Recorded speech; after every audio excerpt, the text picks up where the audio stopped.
Welcome to Section C, Exercise 29. What we're going to be looking at in this one is poetry and abstraction again, this time with still life, with objects. And I've chosen this time a poem by Cynthia Zarin called Flowers, and flowers being the objects. There's also mentions of other objects, cup of coffee, a yellow handbag, that sort of thing.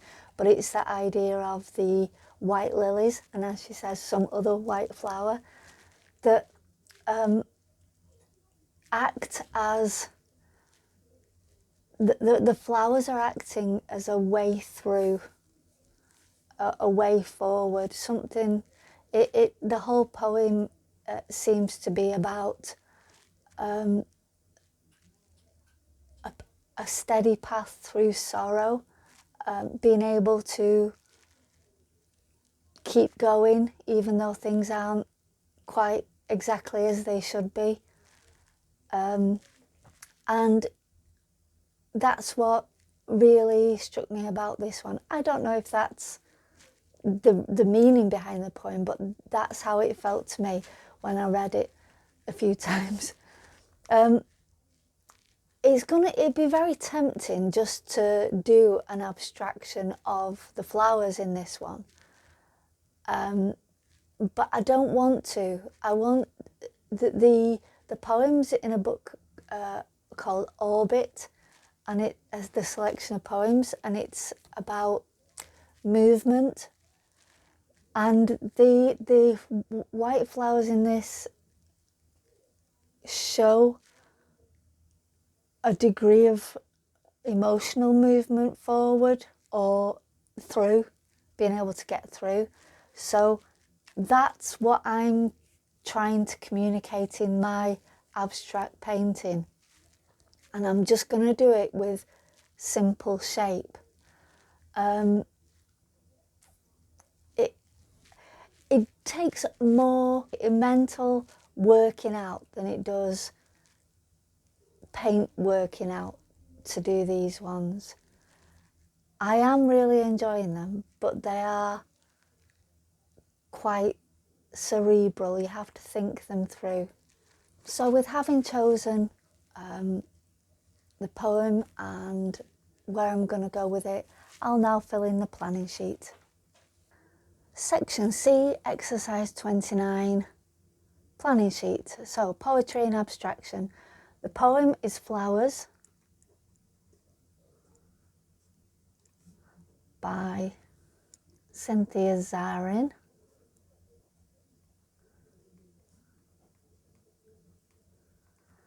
Communication.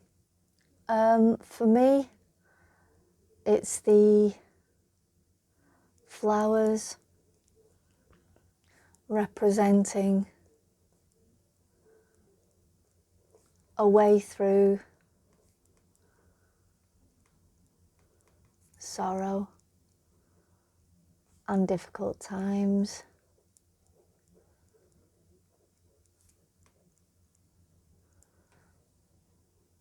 A pathway. And an exploration is going to be looking at pathways through. I was thinking like some sort of labyrinth, but then the flowers aren't like a convoluted pathway, it's a straight pathway. So I'm thinking of almost like a straight bridge way.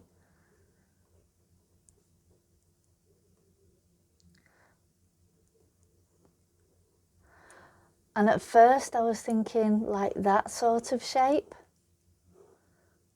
across, but I'm actually thinking just on the sheet, two sides, and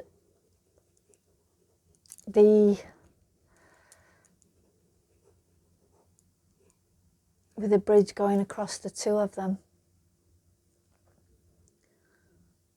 So really simplify the abstraction of the idea of a pathway through, and the background being dark, and the pathway being like the white flowers.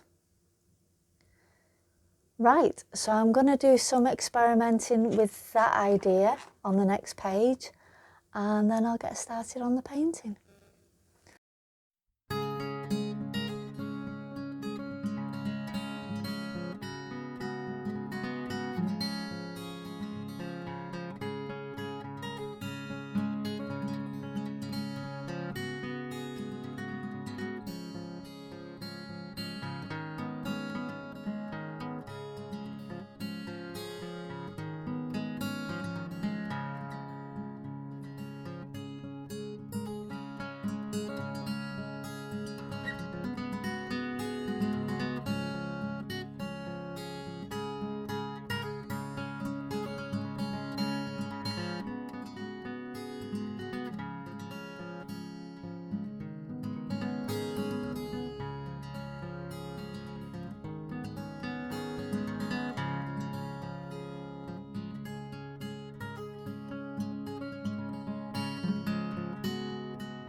And here we go, here's the painting for exercise 29.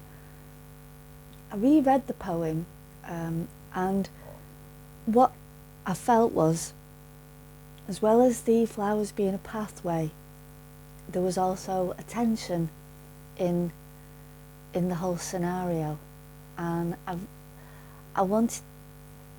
sort of developed the pathway into this twist. It's a joining from one area to another, acknowledging the pathway, but it's got the tension in it as well. So that's what I wanted to add into it, and it happened whilst I was doing, you might have seen it when I was doing the sketching out and the practice sheet, that it changed from a very geometric angular pathway across into this twist, and that was my reason for it. There was something about the tension in the poem that I really wanted to capture in the painting. So that's it for exercise 29. The next one's going to be exercise 30. It's going to be the last exercise of the course, and I'm going to just finish nice and simply with an abstract composition from poetry to do with landscape. Also, it's pushing me out of my comfort zone. It's pushing me into areas that I wouldn't normally go. And as I look back on the paintings I've done so far, that's been the case all the way through, in that they're all slightly different from what I would normally do. But I think that's quite important.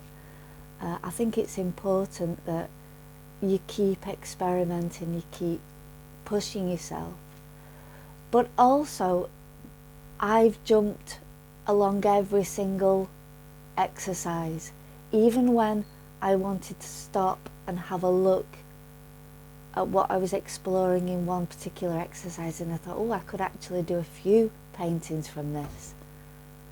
I didn't, I just went on to the next exercise. But what I'd invite you to do is to actually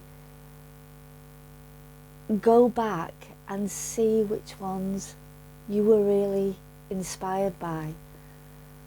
You don't, and that is almost like the path that you're going to go on next. But you can do that for any of the exercises, any of them that you think back and think, actually, I could take that in that direction or that in that direction. That would be your next turning. That would be your next exploration.